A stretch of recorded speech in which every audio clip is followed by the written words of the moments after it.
That night, while 100 people laughed on my property, I was in the dark in my bedroom. I wasn't invited to my son's party. My name is Mary Johnson. I am 58 years old. I inherited this ranch from my father. I worked it with these hands. I kept it standing when everyone said a woman alone couldn't. And that night, my daughter-in-law posted a photograph on social media with a caption that cut through me like a knife. Our house, our party, our family, my ranch, my blood in every single board, in every fence, in every tree I planted when Robert was just a boy running barefoot through these yards. But I wasn't invited. I found out from a neighbor who called me, confused. Mary, did you organize that huge party? It looks beautiful from the highway. I didn't organize anything. My son was turning 35 years old. Vivian, my daughter-in-law, decided to celebrate it big.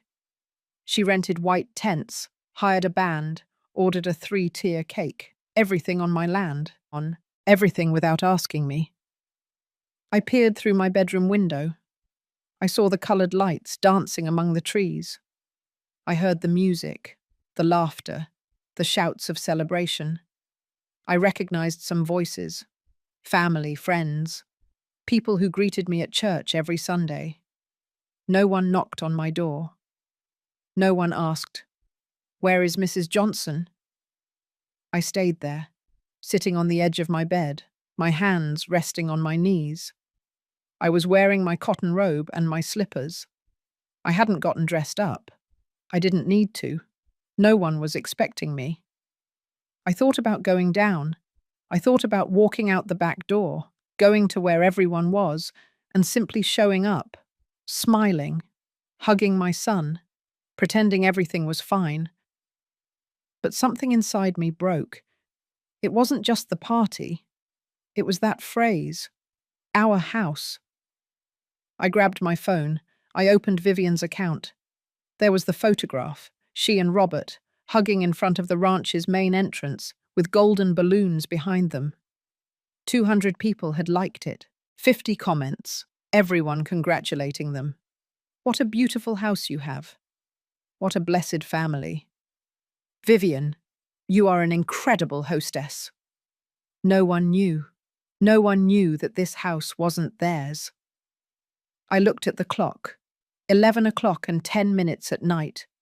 The party was just beginning. The band was playing Sweet Caroline, and everyone was singing along. I got up slowly. I walked down the dark hallway of my own home. I went down the stairs without making a sound. I crossed the kitchen. I went out to the service yard. There, next to the laundry sink, is the generator room. My father installed it 30 years ago. I maintain it. I pay for the diesel. I know every wire, every fuse. I opened the metal door. The generator hummed constantly, powering the entire ranch. The party lights, the music, the microphone, everything. I placed my hand on the main switch.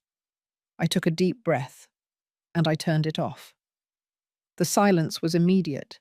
The music cut out. The lights went off. Shouts of surprise filled the night. Total darkness. I heard running footsteps, confused voices. Someone shouted, "The power's out!" Another said, "Find some candles." I stood there, in the entrance of the generator room, my white robe glowing under the moonlight. And then, with a voice I didn't know I still had, I shouted, "I want everyone off my property right now." The silence that followed was different. It wasn't surprise. It was fear. "You didn't ask my permission for this party. This is my house, my property. Get out of here, all of you." I saw shadows moving in the dark. I heard murmurs. A woman quietly asked, "Is that Robert's mother?" No one moved quickly. I think they thought it was a joke, that any minute I would laugh and turn the lights back on. But I didn't. I stood there, firm, my heart pounding so hard I could feel it in my ears. Then I heard Robert's footsteps. I'd recognize them anywhere. Quick, decisive. "Mom! Mom! What are you doing?" His voice sounded startled and indignant. I didn't answer right away. I let the silence speak for me. I let everyone feel what I felt when I saw that photograph. What I felt when I wasn't invited to my only son's party. On my own land. You know what? Sometimes we trust those we love too much. We give them everything. House, land, name, respect. And one day you discover that, to them, you no longer exist. Have you ever been disappointed by someone you loved? Tell me your story in the comments. I want to read them, because what happened that night was only the beginning. What I discovered later made me realize that my son and my daughter-in-law didn't just want my ranch. They wanted to erase me. Robert came running to where I was. I could see his silhouette against the starry sky. He was wearing a white shirt that glowed in the dark, the one I had ironed for him myself the week before when he came to drop off his laundry. "Mom, what's going on? Why did you turn off the power?" His voice didn't sound worried about me. It sounded annoyed. "I want everyone to leave, Robert. You didn't ask my permission to have this party." "Permission? Mum, I live here. It's my house, too." Those words hurt more than the photograph. My house, too. As if I were just a tenant. As if those 30 years of caring for every corner, paying every bill, planting every tree meant nothing. But I didn't say anything else that night. I let them go. One by one, the guests began to leave. I heard engines starting. I saw car lights driving away down the dirt road. Some murmured, others laughed uncomfortably. No one said goodbye to me. Vivian walked past me without looking. She was wearing a hot pink dress with embroidery on the neckline, high heels. Her hair was loose and curly. She looked beautiful. She looked like the owner of everything. Robert left with her. He didn't come in to say goodbye. He didn't ask if I was okay. He just got into his truck and they left. I slept poorly that night. Or rather, I didn't sleep. I stayed sitting on the main entrance porch, wrapped in my shawl, watching the sun rise over the fields. And it was there, in that silence of the dawn, when I began to remember how we got here. Because there was a time when Robert and I were one. My son was born on this ranch. I brought him into the world in the main bedroom, the same one where I now sleep alone, with the help of a midwife from the town and my mother holding my hand. His father, Richard, was outside smoking cigarettes and pacing like a caged lion. When he heard Robert's first cry, he ran in, tears in his eyes, and held him as if he were made of glass. "He's just like you, Mary," he told me. "He has your forehead, your eyes." And he was right. Robert resembled me, not just physically, but also in his demeanor. Calm, observant. He liked being with me in the kitchen while I made biscuits. He would sit on a wooden stool and tell me about everything, about school, his friends, his dreams. "Mum, when I grow up, I'm going to take care of this ranch with you. We'll have lots of animals, cows, horses, chickens, and we'll sell the eggs in town." I laughed. "Sweetie, that's a long way off. First you have to study." "Why? You didn't study that much, and look how beautiful the ranch is." It was true. I only finished high school. My father, Mr. Russell Johnson, was a tough but fair man. He inherited this land from his father, and his father from his, 3-generation caring for this piece of Texas. When I was born, my father wanted a boy. He always did. But my mother could only have me. A difficult birth that damaged her internally. The doctors said there would be no more children. My father never told me directly, but I knew it hurt him not to have a son to carry his name, to continue the legacy. So I decided to be that son. I learned to ride a horse before I turned 10. I learned to repair fences, check the cattle, and negotiate prices at the market. My father took me everywhere with him. He taught me everything he knew. Mary, the land doesn't forgive laziness. If you take care of it, it takes care of you. If you abandon it, it abandons you. I never abandoned this land, not even when I married Richard. Richard was from the city, from Houston. He came to the town because his uncle had an agricultural machinery business, and he came to help him during vacations. We met in the town square one Sunday after church. I was 23 years old. He was 25. He was handsome, tall, dark, with an easy smile. He knew how to talk nicely. He invited me to have a lemonade at the gazebo, then for a walk on the boardwalk, then to the movies. My father wasn't very convinced. Mary, that boy is a city boy. He doesn't know what it is to work the land. He'll want to take you with him. No, Dad.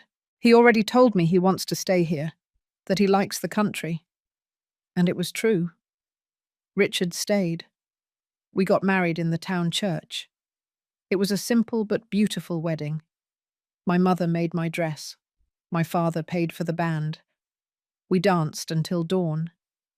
Richard moved to the ranch. At first, everything was perfect. He worked hard. He helped with the cattle.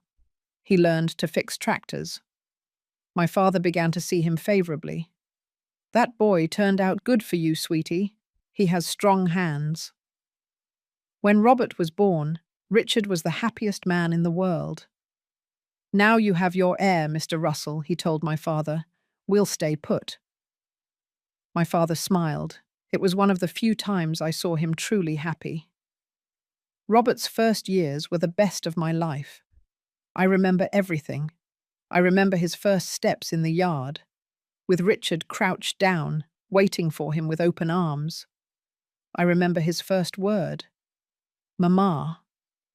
I remember how much he loved it when I sang to him before bed, always the same song, same, Hush, little baby. I remember Sunday mornings when we all had breakfast together on the porch. Coffee, sweet rolls, refried beans with cheese. Robert would sit on my lap, and I would give him little pieces of cinnamon roll. I remember how my father would carry him on his horse and show him the property lines. Look, Robert, all this is yours. Someday you'll take care of it, like I took care of it, like your mother takes care of it.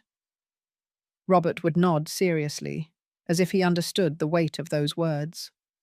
We were a family, a complete family. But life has strange ways of changing things. My father died when Robert was 8 years old. A sudden heart attack while checking a fence. We found him lying under a mesquite tree, his hat on one side and his hands still clutching the wire. It was the first great pain of my life. On the day of the funeral, the whole town came. Mr. Russell was respected, loved and feared by some too, but respected. He left the ranch in my name. Everything. The 150 acres, the house, the cattle, the water rights. Everything to me. Not to Richard. To me. My father made it very clear in his will that the property was mine, and that after me it would be Robert's. Richard is a good man, he told my mother before he died. But this land belongs to the Johnsons. Mary knows how to take care of it. She will decide what to do when I'm gone. Richard never complained to me about anything, quite the opposite. Your father was right, Mary. You know more about this than I do. I'll help you, but you're in charge. And so it was for years. I managed, he worked, Robert grew, everything worked. My mother died 3 years after my father. Cancer. She went slowly, consuming herself like a candle. She spent her last months in her bedroom, looking out the window at the field where she had walked with my father so many times. Take care of Robert. she told me one afternoon, her voice barely a whisper. Make sure he doesn't lose this, that he doesn't forget where he comes from. He won't forget, Mum. I promise. I took her hand. It was cold, so thin that I could feel all the little bones. And take care of yourself too, sweetie. Don't let yourself be beaten down. The land is strong, but a woman alone can get tired. I didn't understand those words then. I understand them now. When Robert turned 15, he started to change. He wasn't bad. He didn't get into trouble. But he was no longer the boy who sat with me in the kitchen to talk. He wanted to go to parties, go out with friends. He spent more time in town than on the ranch. Richard said it was normal. Let him be, Mary. He's that age. He'll grow out of it. But he didn't grow out of it. At 18, Robert told me he wanted to go to college, business administration in Houston. Mum, I need to get out of here, see other things, learn new things. And the ranch, sweetie? I won't forget the ranch, but I want to study. I'll come back later and help you grow this. We can make a bigger business, sell organic produce, do country tourism. He had ideas, good ideas. I told him yes. Richard and I paid for his education. We rented a small apartment in Houston. We went to visit him every month. Robert came home on holidays and long weekends, but he came less and less. And when he came, he was no longer the same. He wore different clothes. He talked differently. He had friends he never introduced to us. Mum, you wouldn't know them. They're from the university. As if we were less. As if the ranch were less. Richard started getting sick when Robert was in his third semester. At first it was small things. Tiredness, backaches. We thought it was age, hard work. But then came the dizziness, the nausea, the weight loss. I took him to the doctor. Pancreatic cancer, advanced stage. The doctor gave us 6 months. He didn't even make it to 4. Richard died on a Tuesday in April, with the window open and the birds singing into the bedroom. I was lying next to him, holding his hand. His last words were, "Forgive me, Mary. I couldn't give you more children. I couldn't help you more with the ranch." Don't say that. You gave me Robert. You gave me good years. That's enough. He closed his eyes and was gone. Just like that. Just that terrible. Robert arrived that night from Houston. He cried. He hugged his father's body. He was with me at the wake, at the funeral, at the burial. But a week later, he went back to the city. Mom, I have to finish the semester. I've already missed too many classes. I promise I'll visit more often. He didn't visit more often. He came less. And I was left alone on this ranch. Alone with the memories. Alone with the land. Alone. You know something? While I was telling all this, I thought about where you might be listening to me. In your house, perhaps. Preparing dinner. Or driving. Or lying down before bed. I'd like to know. Write the name of your city in the comments. It makes me feel less lonely to know someone is listening to me. Because what comes after this, what happened when Robert met Vivian, that's when everything really started to break. Robert met Vivian in his last year of college. He told me on the phone one October afternoon. I was in the kitchen making apple butter preserves, like I did every year around that time. The sweet smell filled the whole house. Mum, I met someone. His voice sounded different, excited, nervous. Oh, really, sweetie? What's her name? Vivian. She's from Houston. She's studying interior design. She's incredible, Mom. I want you to meet her. I was happy for him. I truly was happy. My son had been so sad after his father's death, so lost. I prayed every night that he would find something that would make him happy again. Of course, sweetie. Bring her whenever you want. This is always your home. Thanks, Mum. You're going to love her. You'll see. He hung up. I continued slicing the apples, putting sugar in the pot, stirring slowly. But something inside me felt strange. I couldn't explain it. It was like when the sky turns a certain color before a storm. There aren't clouds yet, but the air changes. Robert brought Vivian 2 weeks later. They arrived on a Saturday afternoon, in the truck we had bought him so he could visit us more easily. A white Toyota, brand new. Robert loved it more than anything. I was waiting for them on the porch. I had put on my navy blue dress, the one I wore on Sundays. I had put my hair up in a bun. I wanted to look presentable.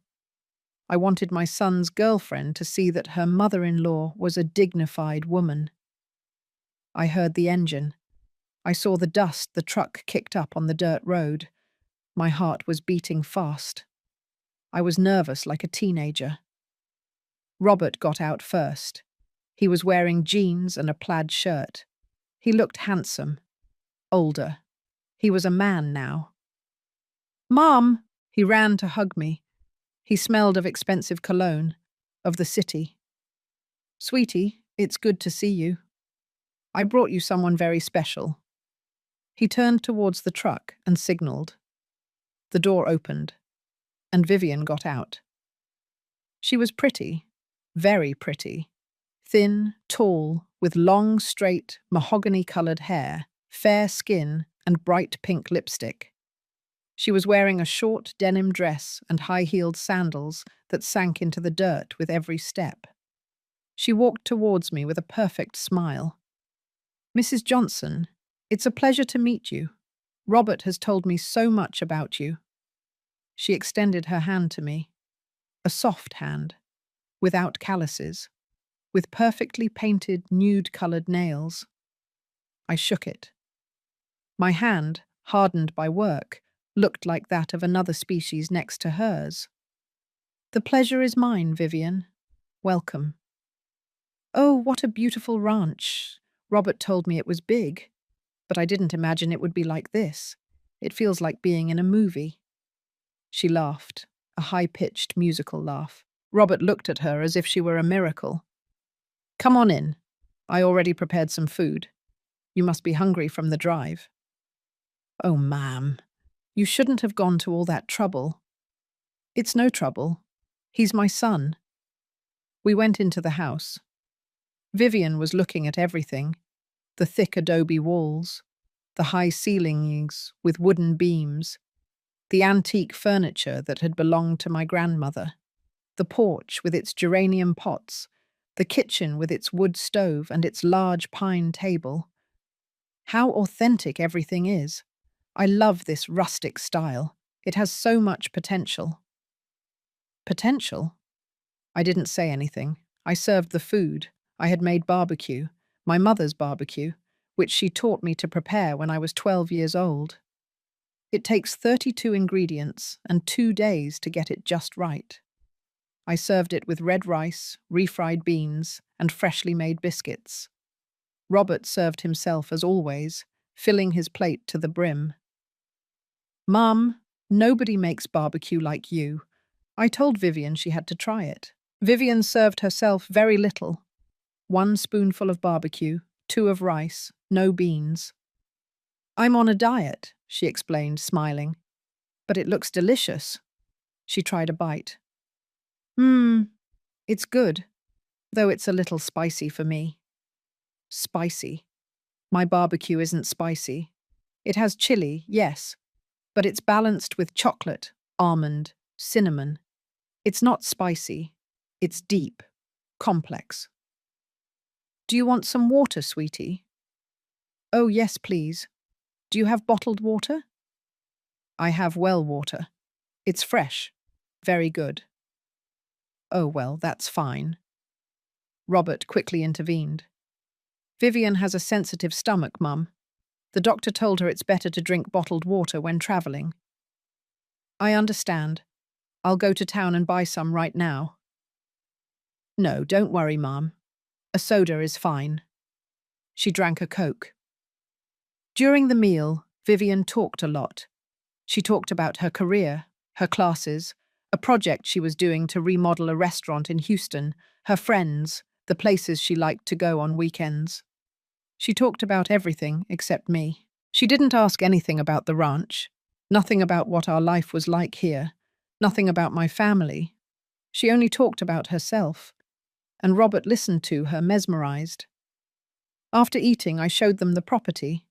We walked through the corrals. I showed them the cows, the horses, the chickens. Vivian walked carefully, avoiding stepping where there was mud or manure. "Oh, what a smell," she said, covering her nose when we passed the stable. "They're animals, sweetie. That's how they smell." "Yes, I know. But it's strong, isn't it? Robert, did you grow up with this smell every day?" Robert laughed awkwardly. "You get used to it." "Oh no, I couldn't. I would need a lot of scented candles." We kept walking. I showed her the vegetable garden, the fruit trees, the old well, the small chapel where my father prayed every day. Vivian took photos with her phone. "This is incredible for Instagram. Robert, take a picture of me here." She stood in studied poses. Perfect smile, hand on her hip, hair arranged. "Take another one of me?" I closed my eyes in that one. Robert took photos of her. 1, 2, 10, 20. I watched them from afar, and for the first time in years, I felt old. That night we had dinner on the porch. I had prepared squash blossom quesadillas and chicken soup with vegetables. Simpler things. I thought maybe Vivian would prefer it that way. She ate a little more than at lunch. After dinner, Robert helped me clear the dishes. Vivian remained seated, checking her phone. In the kitchen, Robert hugged me. "What do you think, Mum?" "She's very pretty, sweetie." "Right? She's the most beautiful woman I've ever met." "It looks like she loves you very much." "And I love her." "Mum, I think she's the one. Seriously, I think she's the woman of my life." I stroked his hair like when he was a child. "Then I'm happy for you." "Really? Do you like her?" I hesitated for a second. Only 1 second. But Robert noticed it. "What is it?" "Nothing, sweetie. It's just that I barely know her. I need time." "You'll see. You're going to love her when you get to know her better. She's amazing. She's smart, hardworking. She has a lot of dreams. She wants to start her own design business. And she supports me in everything." "I'm glad, sweetie. Really." But something inside me wasn't glad. Something inside me was afraid. They stayed the night. I gave them the guest room, the one with the garden view. I put clean sheets, new towels, and fresh flowers on the nightstand. Vivian walked in and looked at everything with an evaluative expression. "Oh, Ma'am, how nice. Although it's a little hot, isn't it? There's no air conditioning." "No, honey, but you open the window and fresh air comes in, and I have a fan." "Oh, well, I guess it's just one night." Robert apologized for her with his eyes. I went to my room. I couldn't sleep. I lay awake, looking at the ceiling, listening to the crickets outside. And I remembered something my mother once told me, when I was about 20 years old, and had brought home a school friend who spent the whole time criticizing everything we had. "Mary, there are people who don't know how to be grateful, who don't know how to see what is valuable, who only see what is missing. Be careful with those people. Don't let them make you feel less than." At that moment, I didn't understand why she told me that. Now I understand. The next morning I prepared a big breakfast. Green chilaquiles, ranch-style eggs, beans, sweet rolls, coffee, freshly squeezed orange juice. Robert came down first. "Smells delicious, Mum." Sit down, sweetie. Everything's ready. Vivian came down 20 minutes later. She was wearing athletic gear, tight pants, a sports top, white sneakers, her hair pulled back in a high ponytail. Good morning, Mom. Do you happen to have yogurt and fruit? I eat light breakfast. I have fruit, papaya, melon, watermelon. Shall I prepare you a plate? Yes, please, but not too much sugar. The fruit doesn't have added sugar, honey. It's natural. Yes, but fruit has fructose. It's sugar just the same. Robert intervened again. Vivian is very careful with her diet, Mum. She's training for a half marathon. That's great, honey. It's important to take care of yourself. I served her a plate with chopped fruit. Vivian ate with her phone in her hand, checking notifications. Robert devoured his chilaquiles. Mum, this is so good. Right, honey? Vivian looked up from her phone. What? That my mum's food is the best. Oh, yes, it's fine. She went back to her phone. After breakfast, she told me she wanted to see more of the ranch. Robert told me your dad left all this to you. It must be a lot of work to maintain, right? Yes, it's work, but I do it happily. It's my inheritance, my legacy. And how many acres are there?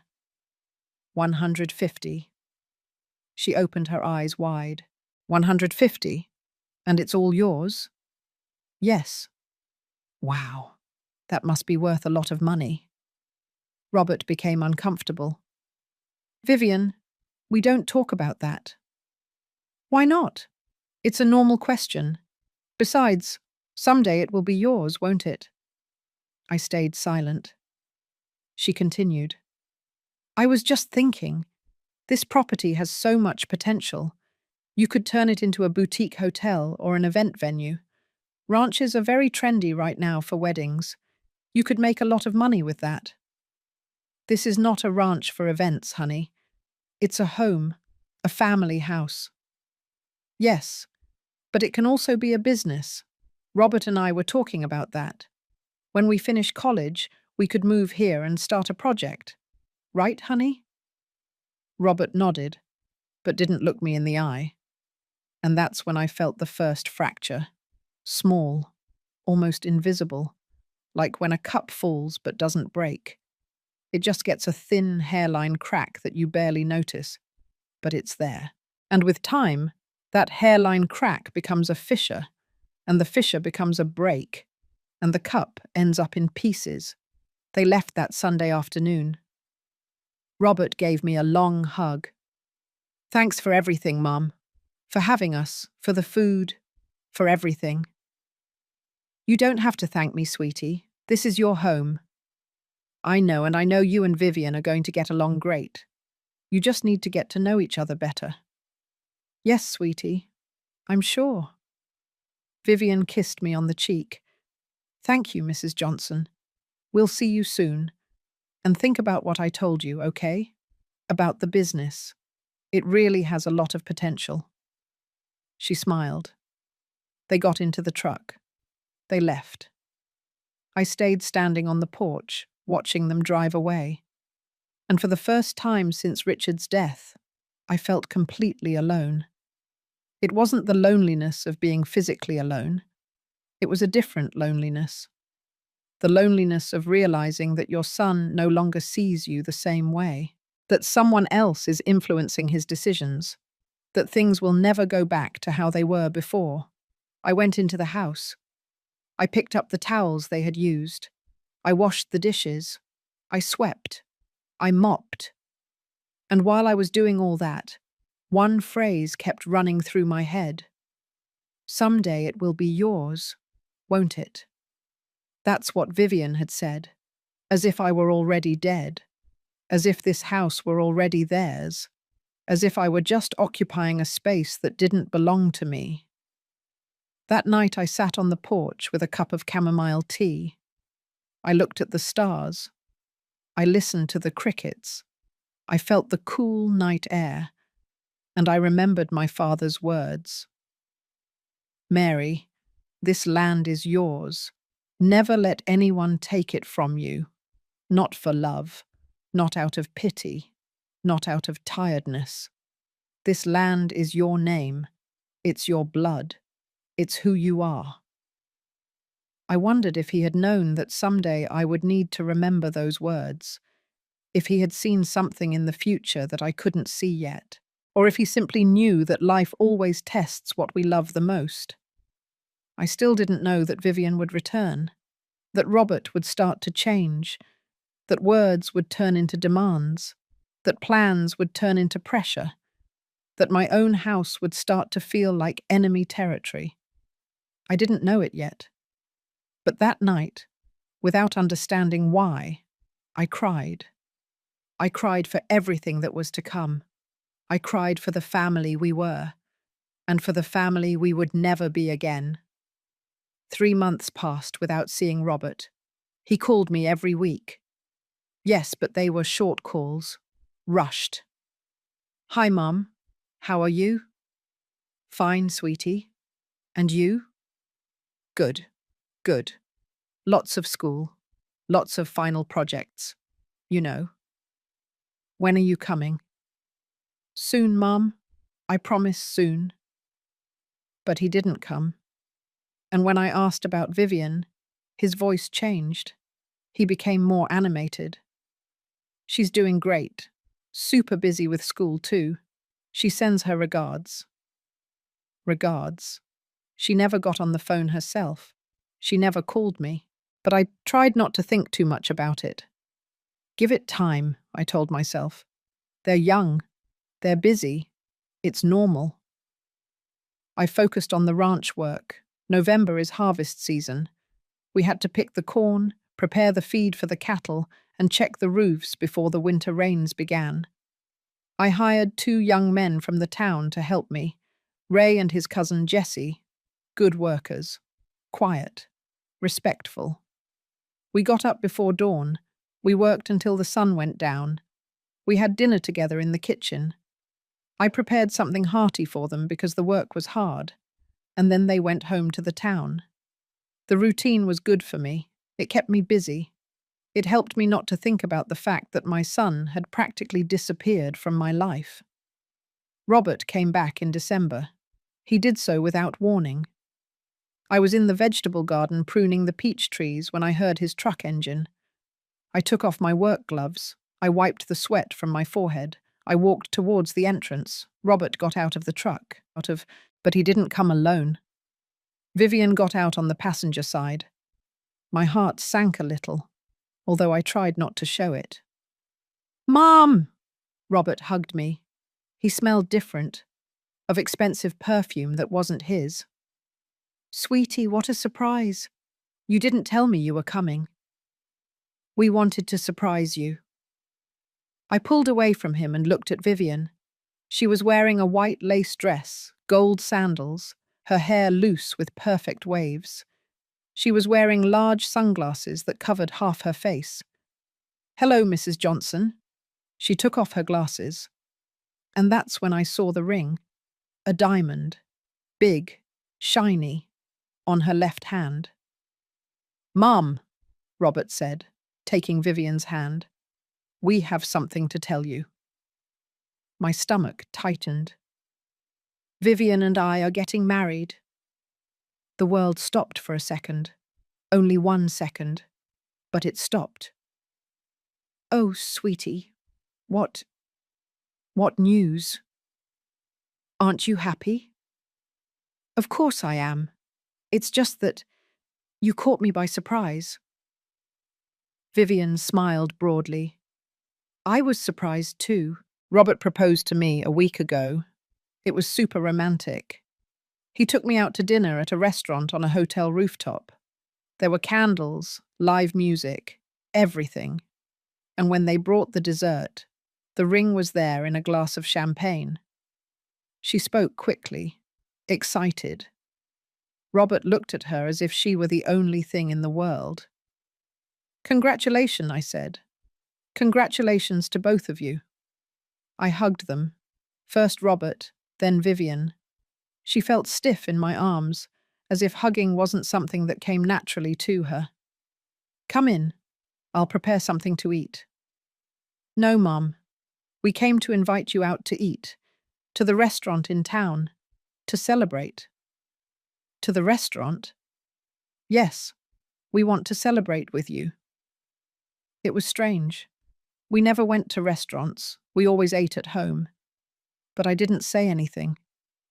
"Okay, let me change."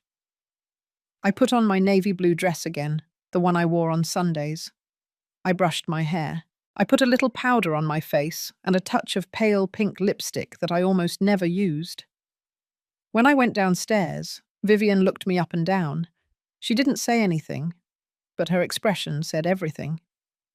We went to the only halfway decent restaurant in town, the Inn of Don Joe, a touristy place with red and white checkered tablecloths, cowboy hats on the walls, and a country band that played on weekends. It was Friday. There was a country band. We sat at a table by the window. The waiter came immediately. He had known Robert since he was a child. "Mr. Robert, how good to see you, and Mrs. Johnson, how are you?" "Fine, Tony, thanks. What can I get you to drink?" Robert ordered a beer. Vivian ordered a margarita. I ordered an horchata. Vivian took out her phone and started taking photos of the place, of her ring, of her and Robert together. "Honey, take a picture of me with the country band in the background. It'll look gorgeous for Instagram." Robert took the photo. Then he ordered food. I ordered some Swiss enchiladas. Robert ordered a steak plate. Vivian ordered a Caesar salad. But no croutons, no Parmesan cheese, and with the dressing on the side, please. The waiter nodded, confused. When he left, Robert took my hand. "Mum, I know this is fast, but when you know it's the right person, you just know. And Vivian is the right person." "When are you planning to get married?" "In June, after we graduate." "So soon?" Vivian intervened. "We want to start our life together as soon as possible. We already have a lot of plans. We're going to rent a small apartment in Houston while we find something better. Robert is going to look for a job in his field at some company. I'm going to open my design business. And then later on, well, we'll see." "Later on what?" They looked at each other. Robert spoke. "Well, we thought maybe we could move to the ranch. Not right away, but in a few years, when we have everything more established." There it was again, that idea, moving to the ranch. "The ranch is your home, sweetie. It always has been. You can come whenever you want." "Yes, but we're talking about moving in, living there, doing projects, modernizing things a bit." "Modernizing?" Vivian got excited. "Yes, Ma'am. The ranch is beautiful, but it needs a lot of improvements. For example, the bathrooms are very old. They could be remodeled. And the kitchen, too. We could put in an island, new appliances, porcelain tile floors. And the porch would be amazing with some modern outdoor furniture, like wicker or something." She talked as if it were already hers, as if I were no longer there. "The ranch is fine as it is," I said. "It's a traditional house. It doesn't need to be modern." "Oh, ma'am, but things change. Everything is more functional, more practical now. And besides, if we want to start a business there, it has to look good. It has to be Instagram-worthy." "I don't want to start a business." Silence. Robert squeezed my hand. "Mum, they're just ideas. Nothing is certain. It's still a long way off." "Yes," Vivian said.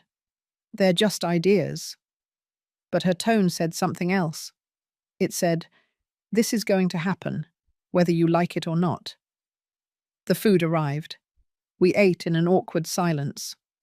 Well, they ate. I just moved the food around on my plate. Suddenly I wasn't hungry anymore. The country band came over to our table. A song for the happy couple? Robert smiled. Yes, play I Will Always Love You. A knot formed in my throat. That was Richard's favourite song, the one we sang together at parties, the one we played at his funeral. The band began to play. If I should stay, I would only be in your way, so I'll go. But I know. I'll think of you every step of the way. Robert hugged Vivian. She rested her head on his shoulder. They looked happy, in love. And I, sitting across from them, felt completely out of place, like a stranger in my own son's life. When the song ended, Robert paid the band $500. I had never seen Robert spend so much money on something like that. Where did you get that $500, son? From work, Mum. I'm tutoring younger students. They pay me well. Ah, that's good. But something didn't add up. Robert had never been good at saving money. It always went on going out. Gas, meals with friends. Where had he gotten the money for a diamond ring? For expensive meals? For country bands? I didn't ask. I didn't want to seem nosy. I didn't want Robert to think I doubted him. So I kept quiet. I always kept quiet. After lunch, we went to the ranch. Vivian wanted to show Robert some ideas she had. They walked all over the house with a notebook and a pen. Vivian was writing things down. Here we could knock down this wall and make it a whole open-plan space. This room would be perfect for a master suite with a walk-in closet and full bathroom. And this bedroom? Oh, this would be ideal for the baby's room. She stopped. She looked at me. She smiled. Someday, right, ma'am? Someday. Someday, I repeated, but my voice sounded hollow. Robert was excited. Vivian has a really good eye, Mum. She's a designer. She knows about this. Yes, sweetie, I see. I followed behind them like a ghost, watching them plan changes in my own house, watching them imagine a future where I was clearly not included. Or worse, where I was only included as an annoyance, as an obstacle, as someone to be tolerated until… I didn't want to finish that thought. They stayed the night again. This time Vivian didn't complain about the heat or the fan. This time she walked into the guest room as if it were hers. That night, when everyone was asleep, I went out onto the porch. I sat in my rocking chair, the same rocking chair where my mother used to sit to knit, the same one where my father sat to smoke his cigar after dinner, the same one where I sat to rock Robert when he was a baby. I looked at the moon. It was almost full, silver, beautiful, and I thought about all the times my mother warned me about letting myself be trampled, about not saying what I felt, about holding things in so as not to make waves. Mary, you're always so quiet, so long-suffering. One day you're going to get tired of enduring, and it will be too late. But I didn't know how not to endure. I didn't know how to set boundaries. I didn't know how to say, I don't like this. This hurts me. This is hurting me. My whole life had been like that. Quiet, obedient, compliant. First with my father, because he was my father, and fathers are respected. Then with Richard, because he was my husband, and husbands are supported. Now with Robert, because he was my son, and sons are sacred. But me? When did I respect myself? When did I support myself? When was I sacred? I didn't have an answer. So I did what I always did. I swallowed everything, smiled, and endured. The next morning, I prepared breakfast. Mexican-style eggs, beans, biscuits, coffee. Robert came down first. He looked happy, rested. Good morning, Mum. Good morning, sweetie. Did you sleep well? Super well, like I always do here. He sat down at the table. I served his plate. Mum, I want to ask you something. Tell me. Vivian and I were talking, and we would like to have the wedding here, at the ranch. I stopped dead in my tracks. Here? Yes, it would be perfect. Outdoors, in the garden, with the mountains in the background. It would be a beautiful wedding. Sweetie, a wedding is a lot of work, a lot of money, a lot of people. I know, but it wouldn't be until June. We have time to prepare everything, and Vivian is willing to help with the planning. In fact, she's already super excited about the idea. You already proposed it to her? Yes, last night. She loved the idea. So he wasn't asking me, he was informing me. They had already decided. Robert, I don't know if that's a good idea. Why not? Because this house isn't prepared for big events, because the dirt road gets really bad when it rains, because there aren't enough bathrooms, because… Mum, please, it's my wedding. It's the only thing I'll ever ask of you. Just this one day. Just this one day. As if I were the one making things difficult. As if I were the one unfairly denying something. How many guests would there be? Around 200. 200? Yes. Family, friends, classmates of Vivian's and mine. You know. I didn't know. I didn't know any of those people. Sweetie, Mum, please. I'm asking you from the bottom of my heart. It means a lot to me, to us. He looked at me with those eyes, the same eyes he made when he was 5 years old and wanted me to buy him candy at the store. The same eyes he made when he was 10 years old and wanted me to let him sleep over at a friend's house. The same eyes that always, always convinced me. I sighed. Okay. Seriously? Yes, you can have the wedding here. Robert got up and hugged me tight. Thank you, Mum. Thank you. You won't regret it. It's going to be the most beautiful wedding you've ever seen. Vivian came downstairs at that moment. Did you tell her already? Yes. She said yes. Vivian shrieked with excitement. She ran towards me and hugged me. Oh, Mrs. Johnson, thank you so much. Thank you very much. I promise you it's going to be incredible. It's going to be a day we'll never forget. I smiled, but inside, something broke a little more. That crack that had started months ago became deeper, and I didn't even notice it. Or maybe I did notice it, but I didn't want to see it, because if I saw it, I would have to do something. And doing something meant confrontation, and confrontation meant losing my son. So I did what I always did. Nothing. Absolutely nothing. While I'm telling all this, I wonder what you would have done in my place. Would you have said no to your son? Would you have set boundaries from the beginning? Or would you have done the same as me? Endure, give in, swallow, until you couldn't anymore. Write to me in the comments. I really want to know. Because I still wonder if I did the right thing, or if I should have said no that day, if I should have stopped everything before it was too late. But I didn't. And what came next? What happened in those months leading up to the wedding? That's when I really started to open my eyes. The months that followed were crazy. Vivian came to the ranch every 2 weeks, always with new ideas, always with plans, always with lists.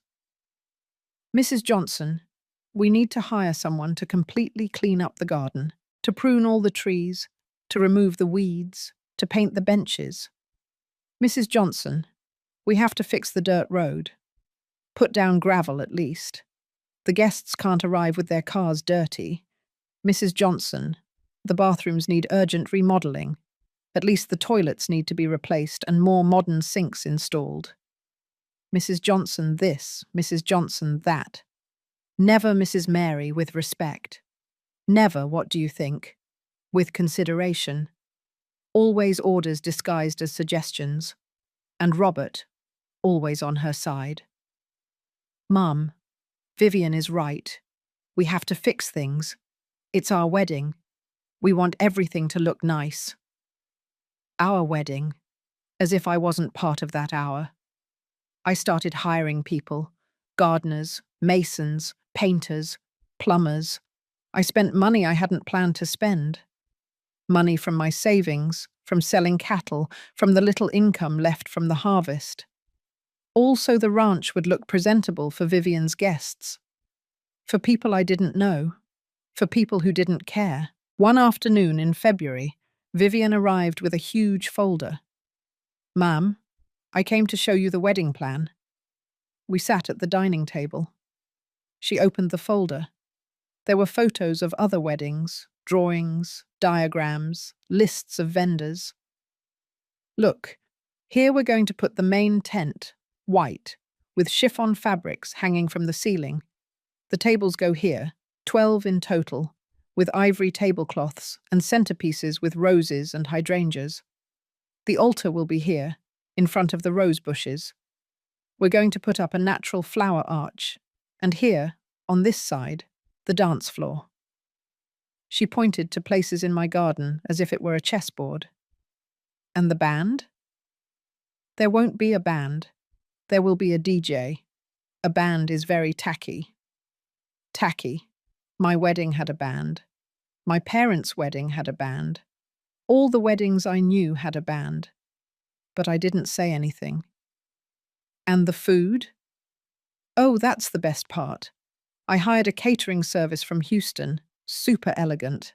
They're going to do a 3-course dinner. Appetizer, main course, and dessert. All gourmet." "Gourmet?"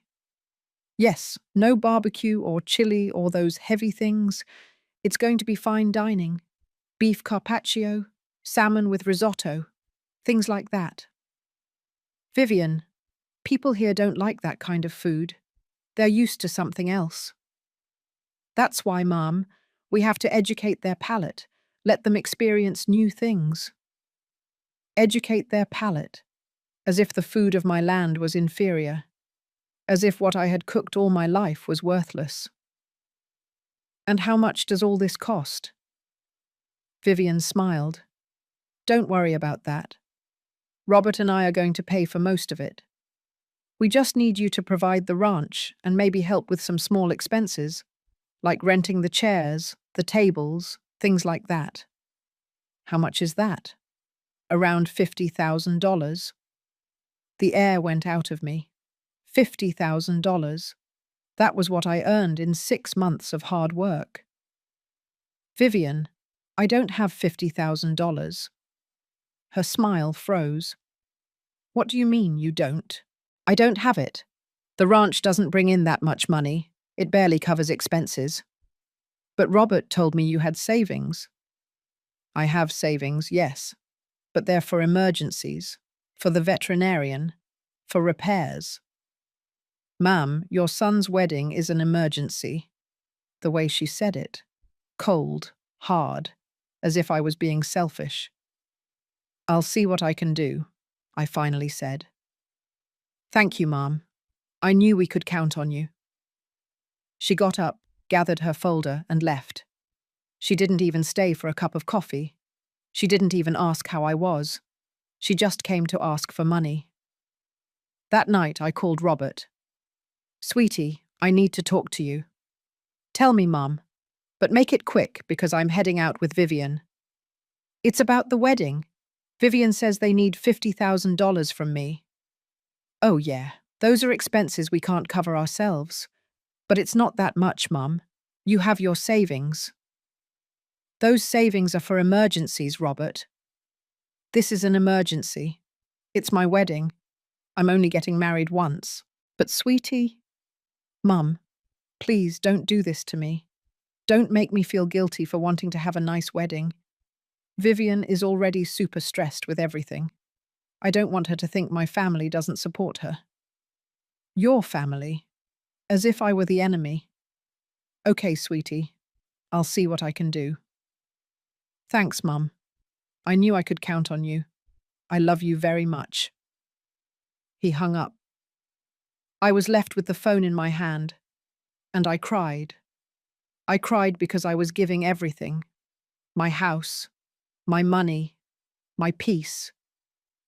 and yet I felt like it wasn't enough. The following week, I went to the bank. I withdrew $50,000 from my savings. I watched my account drop almost to zero. I gave the money to Vivian. She didn't even thank me. She just said, "Perfect. Now we can move forward with everything." And she continued checking her phone. March arrived with a lot of work. The gardeners came every day. They cut down trees that had been there since before I was born. They uprooted flowers that my mother had planted. They put in new grass that wasn't native to the region and needed a lot of water. The masons remodeled the bathrooms. They tore out the old tiles that my father had put in with his own hands. They put in cold, white, personalityless ceramic tile. The painters painted the entire house. Vivian chose the colors. White. Everything white. "It's more elegant," she said. The walls that had been mustard, terracotta, and sky blue were now white. The ranch no longer looked like the ranch. It looked like a hotel. Cold, impersonal, perfect for Instagram. But it was no longer my home. One day in April, while the painters were working, I decided to go to town. I needed to get out of there. I needed air. I needed to be away from the noise, the sawdust, the smell of paint. I went to Mrs. Lupe's fabric store, a small store that sold a little bit of everything. I had known Lupe since I was a child. She was my mother's friend. "Mary, what a miracle to see you here." "Oh, Lupe, I'm running away from my own house." I laughed, but it wasn't a happy laugh. "I heard your son is getting married. How exciting. And how is everything?" "Well, we're getting there, with a lot of preparations." Lupe looked at me intently. "And how are you?" Something in her tone disarmed me. It wasn't gossipy curiosity. It was genuine concern. "Tired," I admitted. "You look tired. Sit down. I'll make you a coffee." I sat on an old chair next to the counter. Lupe brought me a hot, sweet coffee with a touch of cinnamon. "Have you gotten to know the girl well?" "Yes. Vivian is different." "Different good or different bad?" I didn't know how to answer. Lupe sat next to me. "Look, Mary, I don't get involved in anyone's life, but I've known you since you were a little girl, and I see you worried, sad, like you're carrying something very heavy. It's just, I don't know, Lupe. I feel like I don't recognize my son anymore. I feel like that girl changed him. Or maybe he was always like that, and you didn't want to see it." Her words hit me like cold water. "What do you mean?" "That sometimes we give our children so much that they get used to it. They think everything belongs to them, that everything is owed to them, and when you don't give them what they want, they get angry, as if you were the bad guy." I looked down. Lupe was right. "You know what my mother told me when I got married?" she continued. "She told me, 'Lupe, don't lose yourself in marriage. Don't become so much a wife, so much a mother, so much a daughter-in-law that you forget who you are.' And I didn't listen to her. I lost myself. I became everything for everyone. And when I wanted to recover myself, it was too late. I got divorced. My children barely talk to me. And here I am, alone, in this store." She took my hand. "Don't do the same, Mary. Don't lose yourself." We sat in silence, drinking coffee. Two tired women, two women who had given too much. When I returned to the ranch, it was almost night. I saw movement in the house, lights on in places where lights shouldn't be. I went inside. Robert and Vivian were in the master bedroom. My bedroom. They had boxes. They were packing things. "What are you doing?" Robert turned around. "Oh, Mom, we were just about to talk to you about this." "About what?" Vivian spoke. "Mum, This bedroom is the largest one, the one with the best view, and we thought it would be perfect for the bridal suite. Bridal suite? Yes. On the wedding day, Robert and I are going to stay here, and later, when we come to visit, this will be our bedroom. This is my bedroom. I know, Mom. That's why we're packing your things. We can move them to the room next door. It's smaller, but it's still fine. Besides, you don't need that much space. I froze. I couldn't believe what I was hearing. Robert, do you agree with this? My son wouldn't look me in the eye. Mum, it's just a bedroom. It's not a big deal. It's not just a bedroom. It's the bedroom where your father was born, where my parents died, where I've slept all my life. Mum, please don't be dramatic. Dramatic? Get out of my bedroom, both of you, now. My voice came out louder than I expected. Vivian was startled. Robert became serious. Mum, out. Leave my things where they are and get out of here. Vivian grabbed her purse. Whatever you say, Mom, but I don't understand why you're getting so upset. We're just trying to help. She left the room. Robert stayed standing in front of me. Why did you talk to her like that? Because she's going too far, Robert, and you're letting her. It's called making compromises, Mum. Giving in, sharing. I have given in. I have shared. I have given everything I have. And what have I received in return? Nothing. Only demands. Demands? I'm asking you to let me use a bedroom. It's not just the bedroom, Robert. It's everything. It's my house. It's my money. It's my life. Everyone is taking it. No one is taking anything from you. You're exaggerating. I'm not exaggerating. I'm opening my eyes. We stared at each other. For the first time in months, I held my son's gaze. And what I saw there frightened me. I didn't see the child I held in my arms. I didn't see the teenager who hugged me before going to school. I saw a man who no longer recognized me, who no longer respected me, who only saw me as an obstacle. Robert left the room without saying anything else. I heard the front door open and close. I heard the truck engine start. I heard them drive away. And I sat on my bed. My bed. In my bedroom. And I cried like I hadn't cried in years. I couldn't sleep that night. I stayed awake, looking at the ceiling, thinking about everything. About how I had gotten here. About how I had allowed this to happen. About all the times I said yes when I wanted to say no. About all the times I swallowed my anger to keep the peace. About all the times I made myself small so that others could feel big. And I understood something. I understood that my silence hadn't bought peace. It had bought my own destruction. The next morning, I found something. I was cleaning the living room when I saw Vivian's notebook. She had forgotten it when they rushed out. It was open on the dining room table. I didn't want to read it. It wasn't right. But something pulled me. I walked closer. And I read. Post-wedding change list. 1. Complete kitchen remodel. 2. Knock down wall between living room and dining room. 3. Build swimming pool in the backyard. 4. Change all the flooring in the house. 5. Sell cattle and convert stables into lofts for rent. 6. Talk to lawyers about the deed. The deed.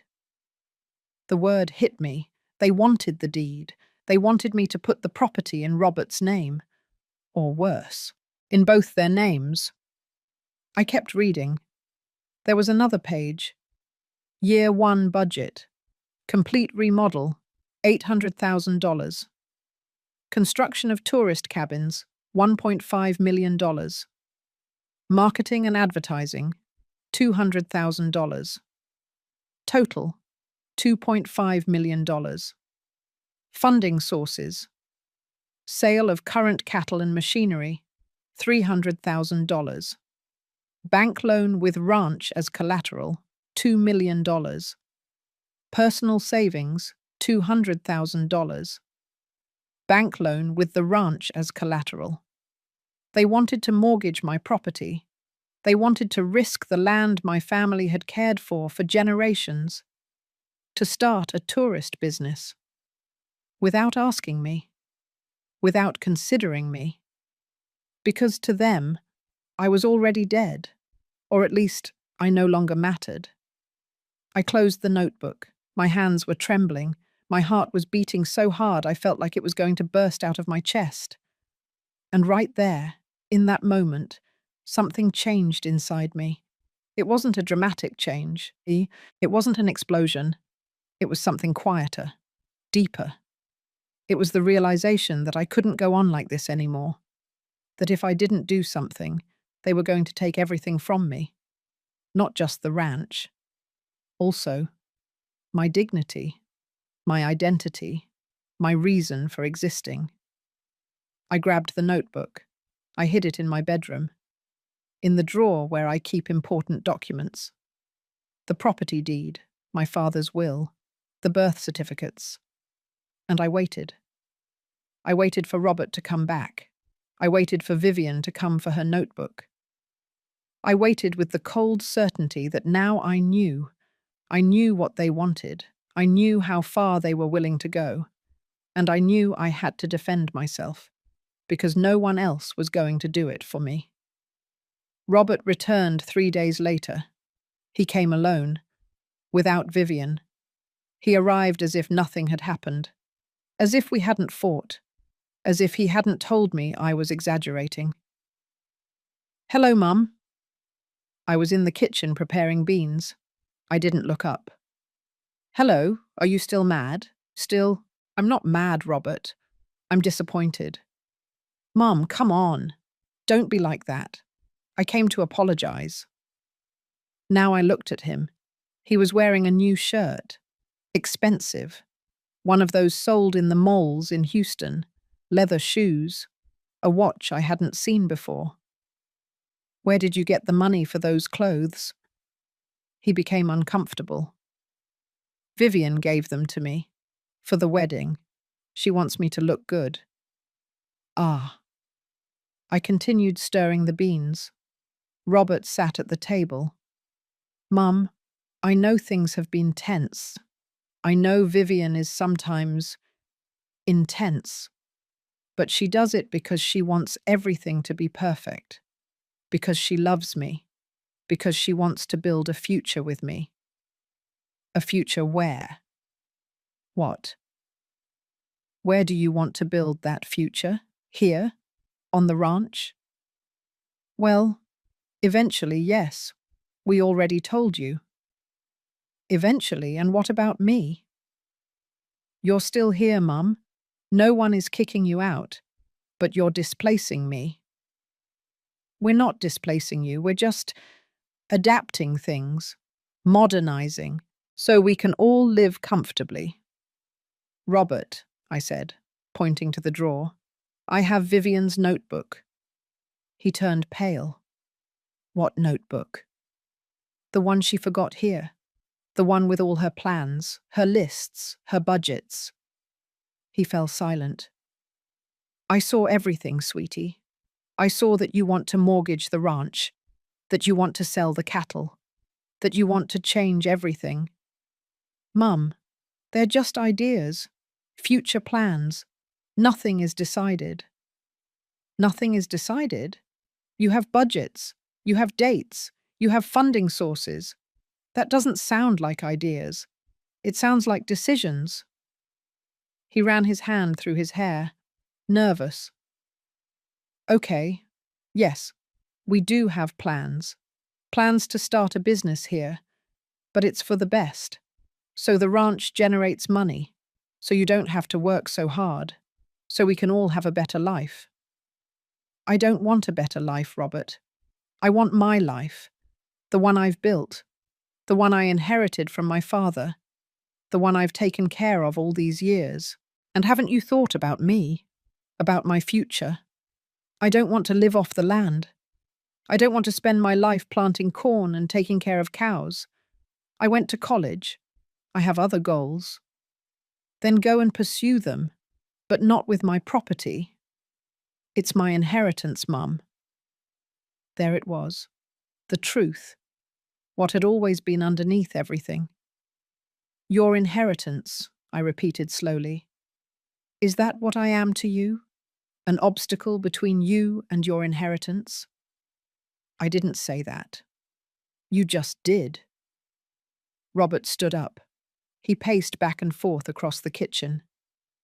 Mum, you don't understand. Vivian and I have dreams. We want to do big things. And this ranch can be the beginning. But you're clinging to everything as if the world hasn't changed. This is the 21st century. Things aren't done the way your dad did them anymore.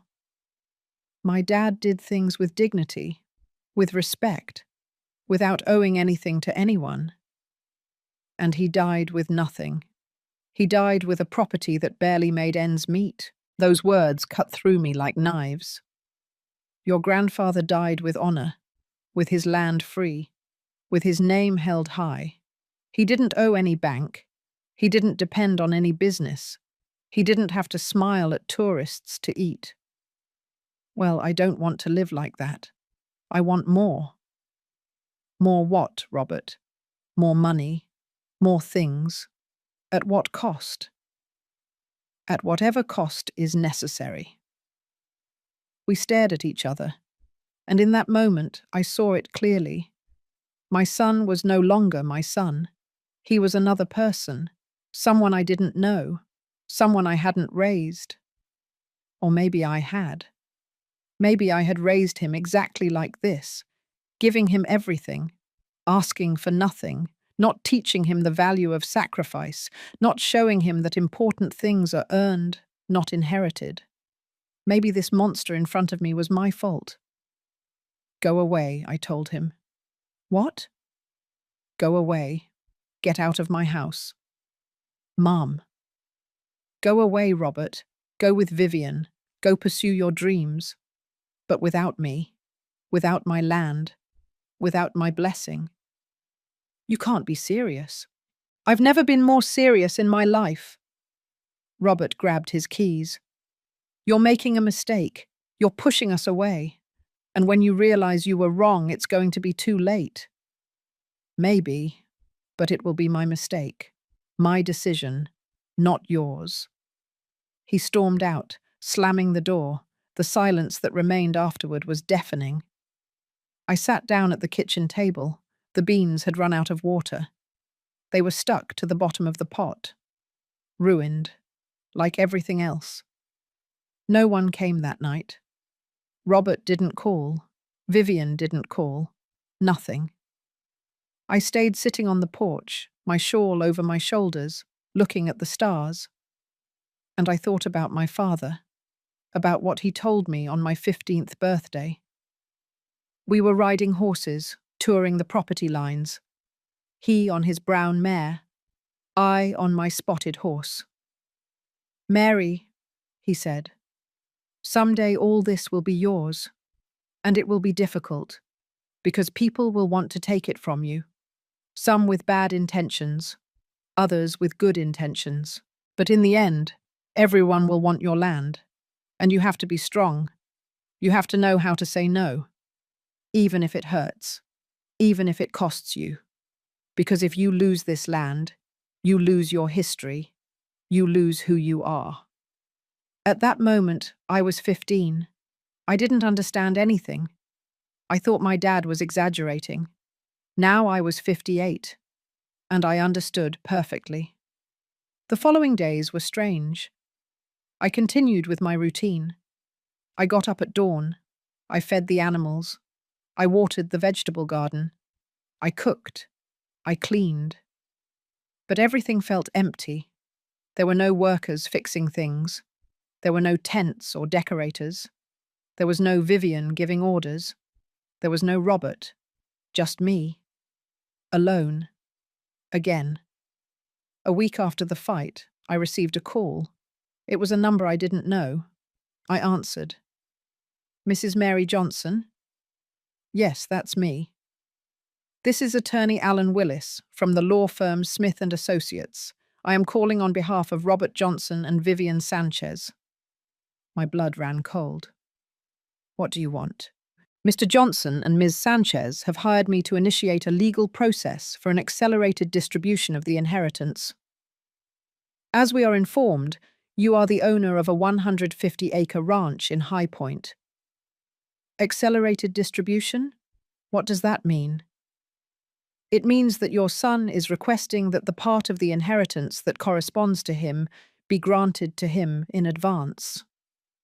That's ridiculous. My son has no inheritance while I am alive. Ma'am, I understand your annoyance, but you don't understand anything. Tell my son that if he wants something from me, he should come and tell me to my face. I don't negotiate through lawyers. Mum, I suggest you also hire legal representation. This could... I hung up. My hands were shaking. My own son was suing me. He was taking me to court for my own land. That afternoon I went to town. I looked for the only lawyer I knew, Mr. Miles, an older man who had helped my father with some paperwork years ago. I told him everything. He listened to me in silence, taking notes occasionally. When I finished, he sighed. Mrs. Johnson, legally your son doesn't have much of a case. The property is in your name. You have no obligation to distribute anything while you are alive. And according to what you tell me, the deed is clear. Everything is yours. So he can't take anything from me? He can't take the property from you, but he can make your life impossible. He can initiate lawsuits that drag on for years. He can make you spend money on lawyers. He can wear you down emotionally. And what can I do? 2 things. First, don't sign anything. Nothing. Even if Robert comes crying, begging, threatening, do not sign any document. Second, make a will, a clear, specific one, where you decide exactly what happens to the property when you're gone. I already have a will. My dad made it when he died. That will says everything is for me and then for Robert. But you can change it. You can put conditions. You can even leave it to someone else if you decide. The idea surprised me. Leave it to someone else? Who? I had no other children. I had no siblings. My parents were dead. Richard was dead. Only Robert was left. But did that Robert deserve my land? Think about it, Mrs. Johnson. And in the meantime, we'll respond to that lawyer. We'll make it very clear that there is nothing to distribute here. I left the office with an enormous weight on my chest. I walked aimlessly through the town streets. I passed through the square. There were children playing, couples walking hand in hand, families sitting on benches eating snow cones. Everyone seemed happy, everyone but me. I sat on a bench under a laurel tree, and I cried. I cried because my son had betrayed me. I cried because the family I had built was falling apart. I cried because I was tired. So tired. An older woman sat down next to me. She didn't say anything. She just pulled a clean handkerchief from her purse and gave it to me. "Thank you," I whispered. "You're welcome, honey. Whatever it is, it will pass. Everything passes." "I don't know if this will pass." "Everything passes. The good and the bad. That's life." She sat next to me for a while longer, in silence, just keeping me company. When she got up to leave, she said, "You are not alone, honey. Even if you feel like it, you are not alone." She left. I never knew her name, but her words stayed with me. You are not alone. That night, back at the ranch, I took out the property deed. I placed it on the dining room table. I read it completely, every word, Every clause. It was all there. My family's history. The names of my great-grandfather. My grandfather. My father. And now mine. 4 generations caring for this land. Working it. Loving it. Defending it. And now was I going to be the one to lose it? The one to hand it over to someone who only saw a business in it? No, it wasn't going to happen. I grabbed the deed. I put it in a safe I had bought that afternoon. A small, metal safe, with a combination.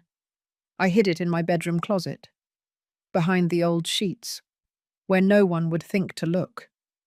And I swore to myself, no one is going to take this from me. No one. 2 weeks later, the wedding date arrived. June. The month Robert and Vivian had chosen. But there was no wedding, not on my ranch, not with my blessing. Robert called me only once. "Mum, you still have time to fix this, to be reasonable. The wedding is in 2 weeks. We can forget everything that happened, start over." Forget that you sued me? Mum, that was Vivian's lawyer's idea. I didn't want it to come to that. But you let it come to that, because you didn't give me a choice. There are always choices, Robert. You chose the worst one. So there won't be a wedding? Not in my house. Fine. Then we'll have it somewhere else. And you're not invited. He hung up. I didn't cry. I had no tears left. The day that would have been the wedding, I stayed home. Alone. I made chicken soup. Just for me. I sat on the porch. I ate slowly. Looking at the garden they had fixed up for a wedding that was never held here, and I wondered if I had done the right thing, if my dignity was worth losing my son, if defending my land was worth being completely alone. I didn't have an answer. I only had silence, and the cold certainty that things would never go back to how they were before. I still wonder if I did the right thing, if I should have given in one more time. If I should have signed the papers they wanted, if I should have let them take what was mine just to maintain the peace. And you? What would you have done in my place? Would you have defended what was yours, even if it cost you everything? Or would you have given in so as not to be left alone? Write to me. I need to know. Because what happened next, what I discovered in the following months, made me understand that this fight was only beginning, and that there were much worse things waiting for me. 3 months passed without hearing anything from Robert. 3 months of silence. Not one call, not one text, nothing. It was as if he had died, or as if I had died to him. I continued with my life, with my routine, getting up early, taking care of the animals, working the land, cooking for myself alone, sleeping alone. But everything felt hollow, like when you walk through an empty house and your steps sound too loud. That's how my life was. Too quiet, too empty. In September, Mrs. Lupe came to visit me. She brought sweet rolls and coffee. She sat with me on the porch. "How are you, Mary?" "Here, surviving." "Did you hear?" "Hear what?" "That Robert got married." My heart stopped. "He got married?" "Yes, 2 weeks ago. It was a big wedding, at an event venue in Houston. The rumor spread all the way here." "And how did you find out?" "My niece works there, at the event venue. She showed me photos." She took out her phone. She showed me. There was Robert. He was wearing a grey suit. He looked handsome, happy, smiling. And next to him, Vivian, with a huge white dress, long veil, bouquet of white roses. Perfect. There were more photos. The ceremony, the guests, the cake, the party, everything that would have been on my ranch. But it wasn't. It was somewhere else, without me. "I'm sorry, Mary. I thought you should know. Thank you, Lupe. I kept looking at the photos. My son had gotten married, and I wasn't there. He didn't invite me. He didn't look for me. He didn't care. Lupe took my hand. It's not your fault. Then whose fault is it? His, hers, life's. I don't know, but it's not your fault. We sat in silence, drinking coffee, eating sweet rolls. Two women who had lost too much. I couldn't sleep that night. I stayed awake, looking at the photos over and over again. Robert looked so happy, so complete, as if he lacked nothing, as if he didn't lack me. And I wondered, when did I stop being important to him? Was it when he met Vivian? Was it when he went off to college? Was it when his father died? Or was he always like this and I didn't want to see it? Maybe my son never needed me as much as I thought. Maybe I was the one who clung, the one who didn't know how to let go, the one who made her son her whole life. And when he wanted to have his own life, I didn't know where to stand. In October, the first letter from the bank arrived. It was a white envelope, formal, with the Bank of America logo. I opened it. Dear Mrs. Johnson, we hereby inform you that a process for a mortgage loan application has been initiated on the property located at... I read the rest with trembling hands. Robert had applied for a loan using the ranch as collateral. $2 million. The bank was requesting my signature as the legal owner. If I didn't sign within 30 days, the bank would proceed to... I didn't finish reading. I called Mr. Miles. Mrs. Johnson, this is serious. Do not sign anything. Absolutely nothing. But we need to act fast. What do I do? We are going to send a letter to the bank, notifying them that you did not authorize that application, that the property is not available as collateral, and we are going to initiate a process of asset protection. What is that? It's a legal lock, so that no one can do anything with your property without your consent. Neither sell it, nor mortgage it, nor transfer it. Do it. Do whatever is necessary. 2 weeks later, Robert showed up at the ranch. He arrived in the afternoon, alone, without Vivian. He was wearing jeans and a white shirt. He looked tired with dark circles under his eyes.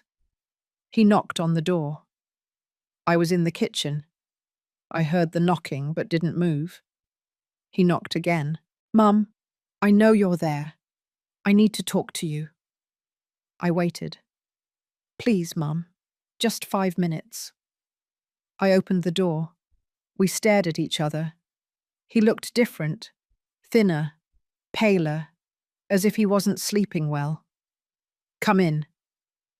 We went inside. We sat in the living room. The silence was heavy. I came to apologize, he finally said. I didn't answer. Mum, I know I messed up. I know I did things wrong. I know I hurt you. Then why did you do it? Because Vivian convinced me it was the best thing, that you were being unfair, that you were clinging to something that no longer belonged to you. And what did you think? I didn't know what to think. I was confused. Vivian was very insistent. She said that if I really loved you, I had to help you, that I had to save you from yourself. Save me from myself? I repeated the words slowly. Yes. She said you were killing yourself working, that the ranch was a burden, that you deserved to rest, and that the only way for you to rest was for me to take control. Take control of my life? She didn't put it that way, but yes, basically that. And you believed her? Yes, I believed her. Why? Because it was easier to believe her than to confront you. Finally, the truth. Robert, your wife doesn't want to help me. She wants me out. She wants my land. She wants to turn this into a business, and you know it. I know. Then why are you still with her? He ran his hands over his face. Because I love her, Mum. Because she's my wife. Because I made a commitment. And your commitment to me, the one you made when you were born, doesn't that count? It's not the same. You're right. It's not the same. I gave you life. She just gave you a ring. Robert looked down. I came to ask you to sign. What? The bank papers. We need that loan, Mum. We need the money to start the business, to make something of our lives. You're going to make that business with my property. It's my inheritance. Not while I'm alive. Then what do you want me to do? To sit idly by? To do nothing with my life? To wait for you to die so I can live? Those words. Those damned words. Get out of my house. Mum. Get out. Now. Mum, please, just think about it. Think about… Out! I shouted so loud that even I was startled. Robert stood up. He walked towards the door. Before leaving, he turned around. I'm going to fight this, Mum. Legally. With everything I have. Because that land is mine too. None of it is yours. None of this is yours. The only thing you had was my love, and you destroyed that. No, you destroyed that when you decided that the land was more important than me. He left. The door closed, and I stood there, standing in the middle of my living room, trembling, crying, breaking. That night was the longest of my life. I didn't eat. I didn't sleep. I didn't do anything. I just sat in my rocking chair on the porch. And I cried. I cried for everything. For my son, who was no longer my son. For the family that was broken. For the years I dedicated to caring for him, loving him, protecting him. For the sleepless nights when he was sick. For the times I went without food so he wouldn't lack anything. For all the love I gave. And that was now worth nothing. In November, Robert's lawyer sent another letter. This time it was a formal lawsuit. They were requesting that my mental incapacity to administer the property be declared. They said I was senile, that I made irrational decisions, that I was putting the family assets at risk. Mr. Miles was furious. This is an outrage. They have no legal basis, but they are going to make you have to undergo medical exams, psychological evaluations. They will try to prove that you are not in your right mind. Let them do what they want. I know who I am. Mrs. Johnson, this is not a game. If a judge determines that you cannot manage your assets, they will appoint a guardian for you. And that guardian will probably be Robert. Can they do that? Yes, if they can prove cause, but I'm perfectly fine. I know and will prove it. But it will be a long process. Difficult. Tiring. I don't care. I'm going to fight. Are you sure? I've never been more sure of anything. December arrived cold. Colder than normal. The nights were freezing. I had to sleep with 2 blankets. The days were grey, cloudy, as if even the sky was sad. I was still alone. Ray and Jessie still helped me with the ranch work. But at the end of the day, they went home, and I was left alone again. Mrs. Lupe came to visit me when she could. She brought me food, company, kind words. But it wasn't enough. Nothing was enough to fill the void Robert had left. December 24th was Christmas Eve. I always spent that night with Robert, since he was a child. We had dinner together, roast turkey, mashed potatoes, apple cider. We put up the nativity scene. We went to the midnight mass. But not this year. That year I stayed alone. I prepared a small dinner, just for me. A piece of turkey, a little salad, a glass of cider. I sat at the table. I placed an extra plate across from me. The place where Robert always sat. I looked at it. Empty, like my life. And in that moment, something broke inside me. It wasn't dramatic. It wasn't a loud cry. It was something deeper. It was acceptance. Acceptance that I had lost my son, that the family I had built no longer existed, that everything I loved was gone, and that I had to learn to live with it. That night, after dinner, I went out to the yard. I looked at the stars. They were bright, clear, beautiful, and I spoke to my father. Dad, I don't know if I did right. I don't know if defending this land was worth losing everything else. But it's the only thing I know how to do. The only thing you taught me. Not to let myself be beaten down. Not to give away what is mine. To have dignity, even if it hurts. The wind blew softly, as if it were an answer.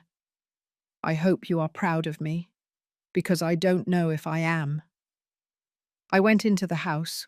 I locked all the doors. I turned off all the lights as I got into my bed, in my bedroom, in my house, on my land. And even though I was completely alone, even though I had lost everything I loved, even though my heart was broken into 1,000 pieces, at least I still had my dignity. At least no one had taken that from me. At least I knew who I was. And that in the midst of all the darkness was something. It was the only thing I had left. But it was something. What I didn't know that night, what I couldn't imagine, was that life had a very particular way of serving justice.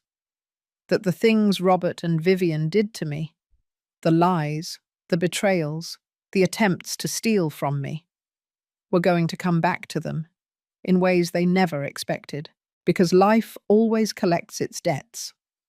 Always. January arrived with a strange clarity, like when a storm passes and the air smells different, cleaner, fresher. I felt different too. I was no longer angry. I was no longer sad. I was at peace, a cold peace, yes, but peace nonetheless. I made a decision. I went to Mr. Miles. I want to change my will. Are you sure? Completely. I sat across from him. I took out a paper where I had written everything in my own handwriting. The ranch is not going to Robert. The lawyer raised his eyebrows. And who will it go to? To a foundation, one that cares for historical properties, that keeps them as they are, that doesn't turn them into businesses. Mrs. Johnson, I don't want my land to become a hotel. I don't want them to destroy it. I'd rather it belong to no one than to someone who doesn't respect it.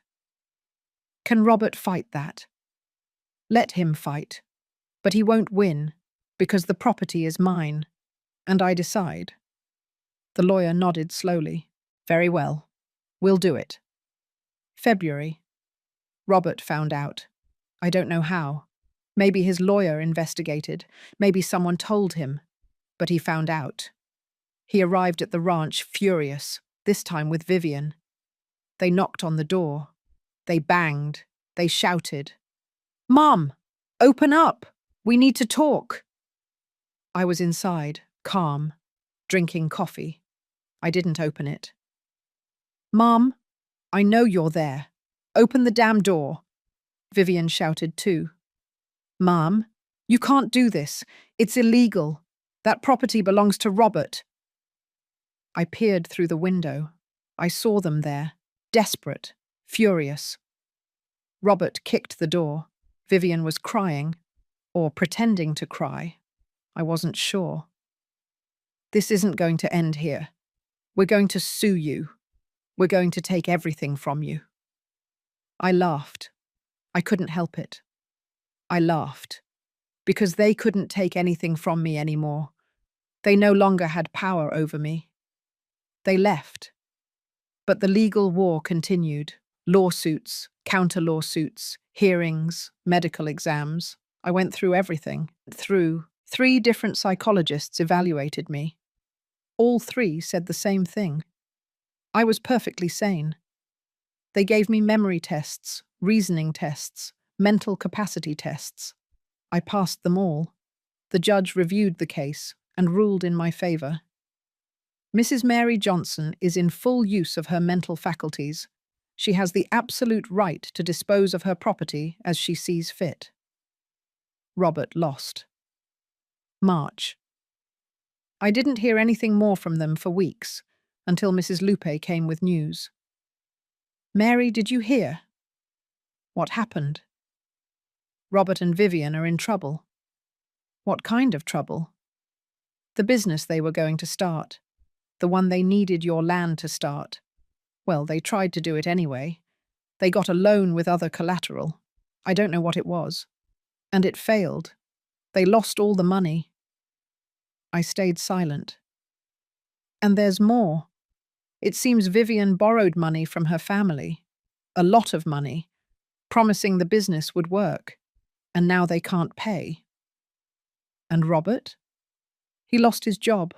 It seems he was absent a lot because of the business, and they fired him. I didn't feel joy. I didn't feel satisfaction. I only felt emptiness. Do you know where they are? Renting a small apartment, very small, in a bad area of Houston. I continued with my life, with my routine, with my land. But now there was something different. I had taken control. I had set boundaries. I had said, no further. And even though it cost me everything, even though I lost my son, even though I was left alone, at least I was left with myself, with my dignity intact, with my land free, with my name held high, just as my father taught me. One afternoon in April, I was in the vegetable garden pruning the peach trees. I heard a car. I looked over. It was Robert's truck, but it was coming slowly, without hurry. It parked. He got out alone. He walked toward me. He looked different, thinner, sadder, more humble. Mum. Robert.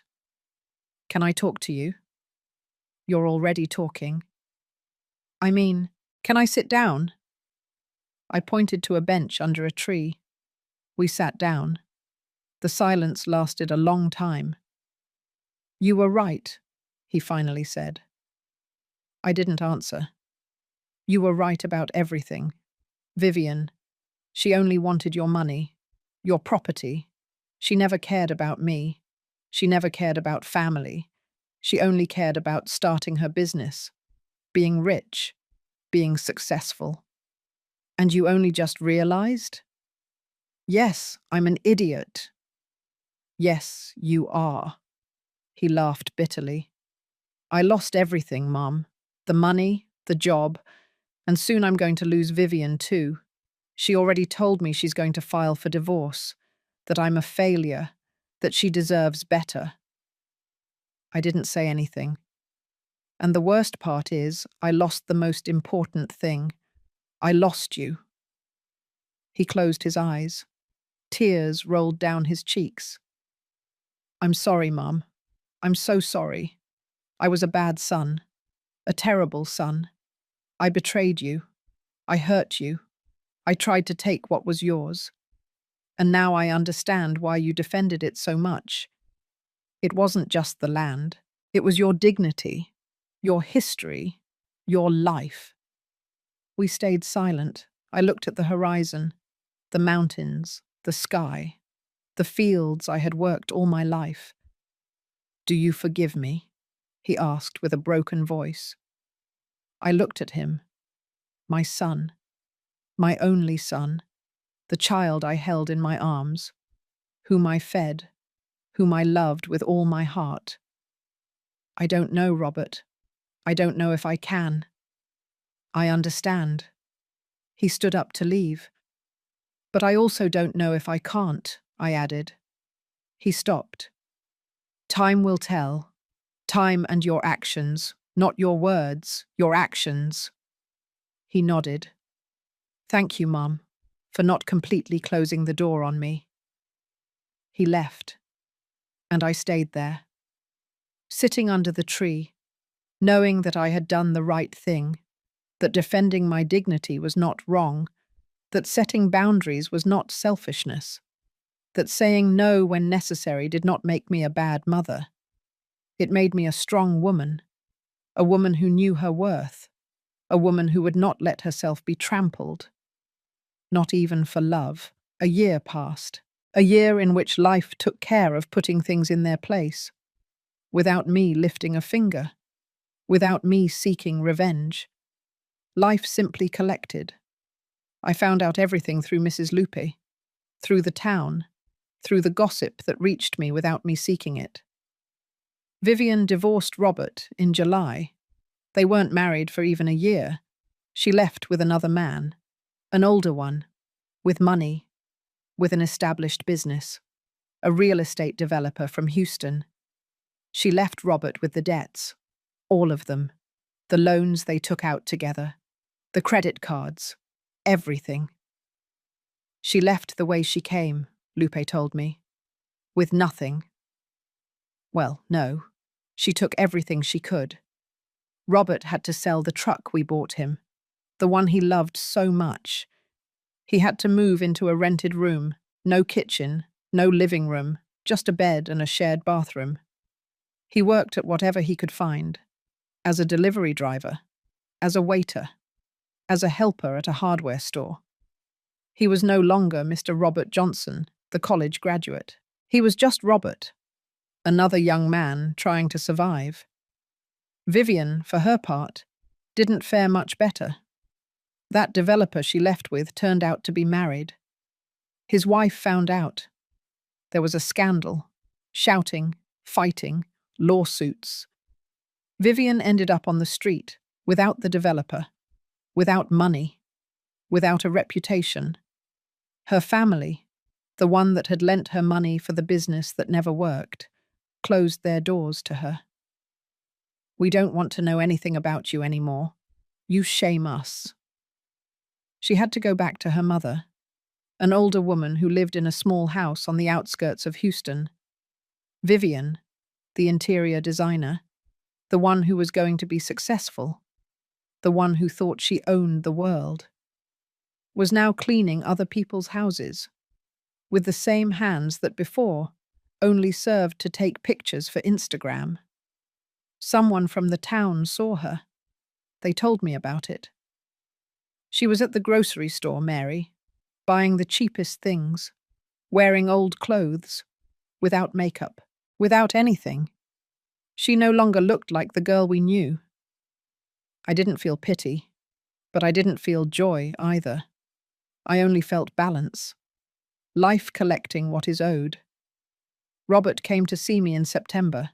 He knocked on the door humbly. "Mum, can I come in?" I let him in. He sat at the kitchen table, the same place where he had eaten 1,000 times as a child. "Do you want coffee?" "Yes, please." I served him. We stayed in silence for a while. "How are you?" I asked him. "Bad, but alive." "And Vivian?" "She left. She divorced me. I guess you already knew." Rumors reached me. He nodded. "Mum, I came to tell you that you were right. About everything. Vivian never loved me.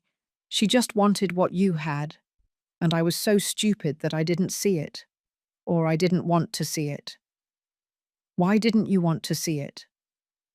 "Because it was easier to believe her lies than to face the truth. Because it made me feel important, successful, like I was somebody. You were always somebody, Robert. You were my son. That was enough. Not for me. I wanted more. I wanted to be rich, important, admired. And I lost the only thing that was worthwhile. You." His voice broke. You once called me selfish. You called me stubborn. You said I only thought about myself. And now, years later, while I'm alone in that horrible room, I see that same emptiness in my gaze. The same emptiness I saw in Vivian's eyes when she left me. Life always collects its debts, Mum. Always. We stayed silent. I slowly drank my coffee. He looked at his hands, hands that now had calluses, hands that now worked for real. What are you going to do now? I asked him. I don't know. Keep working. Pay off the debts. Try to rebuild my life.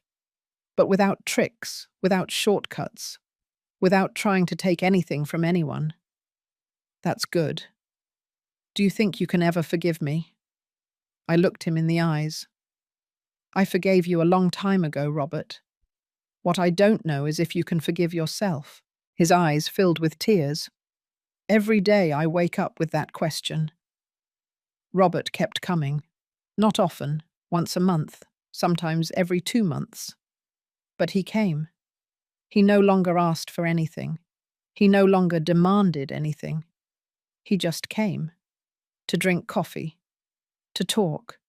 To help me with something when he could. It wasn't like before. It was never going to be like before. But it was something. A small connection. Thin as a thread. But it was there. In December, I received another piece of news. Vivian was sick. I don't know exactly what with. Something with her liver.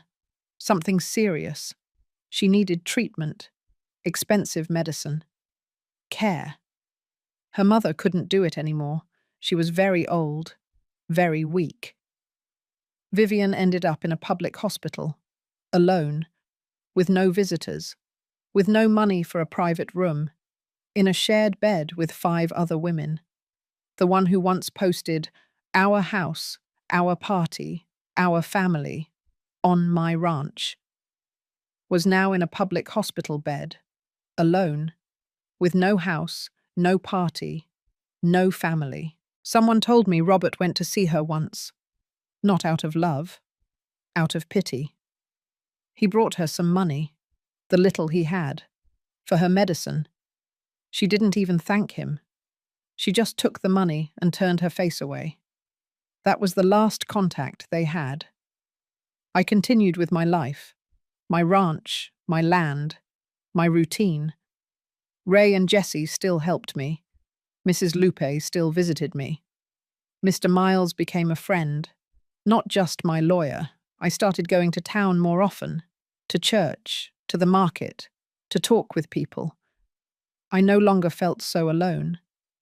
I had found a different peace, a peace that didn't depend on having family, a peace that came from knowing who I was, from knowing my worth, from knowing that I had defended what was right. One afternoon in December, I was sitting on the porch, watching the sunset. The mountains were painted orange and purple. The air smelled of wet earth. The crickets began to chirp. And I thought about everything that had happened, about everything I lost, about everything I gained, and I understood something. Life hadn't taken anything worthwhile from me. It had taken away what was rotten, what was hurting me, what was consuming me. And even though it hurt, even though I cried, even though I thought I wouldn't survive, I survived, stronger, freer, more myself. If my story helps just one woman to open her eyes, just one woman to defend herself, just one woman to know her worth, it will have been worth it. All the pain, all the loneliness, all the sacrifice. It will have been worth it. Because I am Mary Johnson. I am 59 years old. And this is my land. No one took it from me, and no one is going to take it from me. 2 years have passed since that night I turned off the generator. 2 years since I shouted in the dark. 2 years since I decided that I was no longer going to be invisible in my own life. Today I am 60 years old, and for the first time in a long time, I feel complete. The ranch is still mine. The deed is locked in the safe. Safe. Protected. My will is updated. Clear. Definitive. When I am gone, this land will not belong to anyone who sees it as a business. It will be for those who respect it. For those who understand that a house is not just walls and earth. It is history. It is blood. It is memory. Robert still visits, not often. But he comes. He now works at a small company. He does accounting. Nothing glamorous. But it is honest. He pays his debts little by little, with effort, with humility.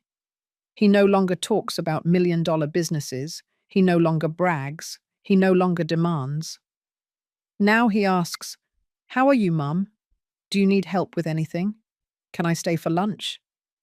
And I tell him yes, because even though he hurt me, even though he almost destroyed me, even though he took years of peace from me, he is still my son, and a mother's love is not erased. It transforms, it adjusts, but it does not disappear. I never heard anything more about Vivian. They say she left town, that she went to another state, that she is still sick, that she is still alone. I don't look for information. I don't ask. She is no longer part of my story. She was just a dark chapter, painful, but finished. There are days when I wonder what would have happened if I had given in, if I had signed the papers, if I had let them take the ranch, if I had chosen false peace over my dignity. Maybe Robert would still be around. Maybe we would eat together every Sunday. Maybe there would be no fights, no lawyers, no years of silence.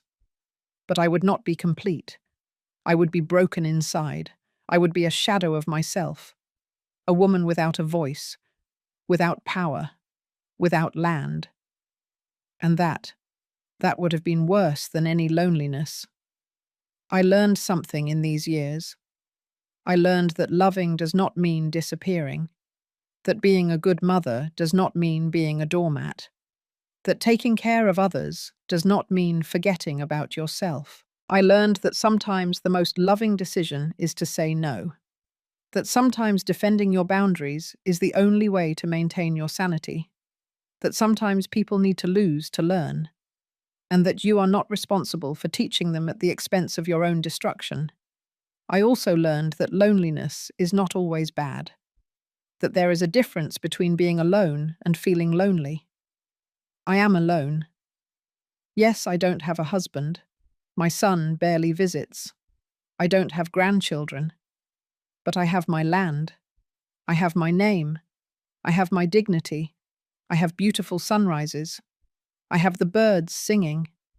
I have the smell of freshly brewed coffee. I have the satisfaction of knowing that I did not let myself be beaten down, that I defended myself, that I was worth it to myself. And that, believe me, is more than many women can say. If you are listening to this and you are going through something similar, if someone is taking away your peace, your space, your life, if you feel guilty for setting boundaries, if you think that saying no makes you a bad person, I want you to know something. You are not bad. You are human, and you have the right to defend yourself, to protect what is yours, to say no further. It doesn't matter who it is, son, husband, family, friends. Your life is yours. Your dignity is yours. And no one, absolutely no one, has the right to take it from you. Yesterday afternoon, Robert came to visit me. He brought flowers, daisies, my favourites. Happy birthday, Mum. I had forgotten it was my birthday. Thank you, sweetie. We sat on the porch. We drank coffee. We ate the cake he brought from a town bakery. We didn't talk much, but it was a nice silence. A comfortable silence. Not like before, when the silence was full of unspoken things. Now it was a silence in peace. Before leaving, he hugged me. Thank you, Mum. For what? for not giving up, for teaching me that there are things more important than money, for saving me from myself. I stroked his hair like when he was a child. You're welcome, sweetie. But the one who saved you was you. I just saved myself. He left, and I stayed there, on my porch, on my ranch, on my land, watching the sun set behind the mountains, painting the sky orange, pink, purple, like a watercolor, like a perfect ending to any given day.